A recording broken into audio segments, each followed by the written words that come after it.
Bonjour la grande famille. Je veux vous parler de la conversion. La conversion, c'est se tourner vers Dieu, se retourner. Pourquoi que ce soit Jean-Baptiste, que ce soit Jésus, que ce soit Paul, il parlait de la conversion, nous retourner. J'ai compris que c'est parce que l'homme a toujours tendance à foncer, à avancer, à ne pas se remettre en question, à croire que s'il n'expérimente pas, c'est parce qu'il n'a pas fait pendant longtemps. S'il n'expérimente pas, c'est parce qu'il n'a pas fait assez. Alors, il multiplie les efforts, il multiplie les quantités. Et ça devient ce qu'on appelle la performance.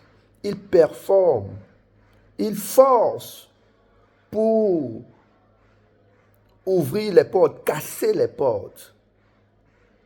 C'est pénible, c'est très difficile, c'est très laborieux, c'est très fatigant.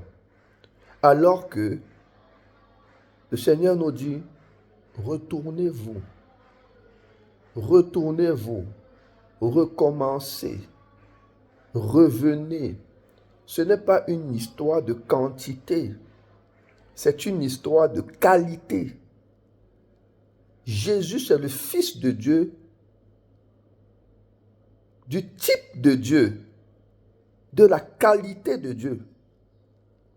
C'est une vie de qualité.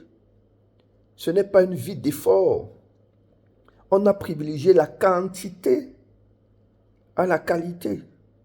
On multiplie les prières, on multiplie les jeûnes, en croyant que si nous n'expérimentons pas, c'est parce que nous ne faisons pas assez. On perd notre sommeil, on se dit que c'est ça être spirituel.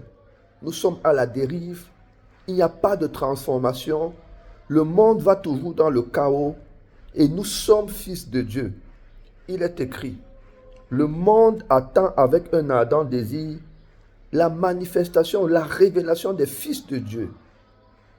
Oui, pourquoi le monde va mal? Parce que le monde attend ceux qui ont consommé la vérité, qui la connaissent et qui la laissent s'exprimer au travers d'eux.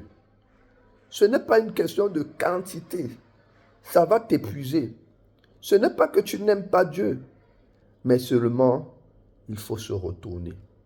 C'est la raison pour laquelle il dit, repentissez-vous et convertissez-vous. Repentir veut dire changer de perception, changer de point de vue. Et convertir veut dire tournez-vous vers Dieu. Nous pouvons être avec Dieu parce que nous sommes tous avec Dieu, mais seulement nous ne sommes pas tournés vers lui. Alors, on ne le voit pas. Et comme on ne le voit pas, on ne voit pas ce qui est parfait, celui qui est parfait. On expérimente ce qui n'est pas parfait. Ça peut être bon, mais ce n'est pas parfait. Le parfait, c'est Christ ressuscité. On expérimente souvent l'impact de sa mort. Au travers de sa mort, il a pourvu la guérison. C'est par ses meurtrissures que nous avons été guéris. Mais après sa mort, il y a eu la résurrection. Et l'expérience de la résurrection vient avec la formation, le renouvellement de l'intelligence, la connaissance de ce qui est nouveau. C'est une autre école. L'ancien a encore une relation avec la loi. Malgré le fait que Jésus était là, s'est incarné, il s'est incarné dans l'ancien. Donc il y avait encore une révélation de la loi. Il enseignait la loi. Il présentait aussi la loi. Il y avait l'évangile et la loi. Mais le nouveau, c'est le parfait, le plein de grâce exposé, la grâce dans sa plénitude exposée. C'est une nouvelle école et je nous invite à y entrer. C'est possible d'y entrer. Il faut juste être enseigné, accepter l'enseignement de Christ. L'enseignement de Christ ressuscité. C'est par son esprit qu'on est enseigné. Il faut identifier ces personnes, reconnaître les lieux où il nous amène, où il nous a établis, où il veut nous transmettre la révélation, la vérité.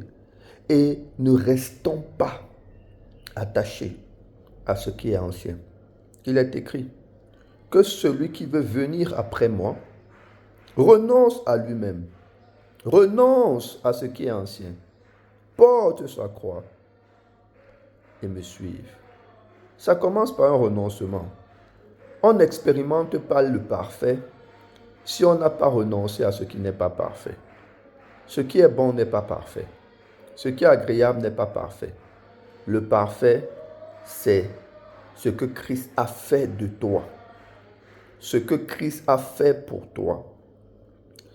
Là où il t'a fait, là où il t'a amené, là où il t'a enlevé, là où il t'a positionné pour que tu respires le véritable parfum, le meilleur des parfums, l'odeur de Dieu, que tu respires, que tu consommes cela.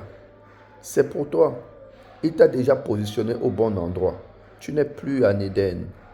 Il t'a élevé à son standard. Il t'a placé là où il est. Tu es assis à la table des rois pour que tu reçoives leur ministère. Le ministère de Dieu, c'est la vérité.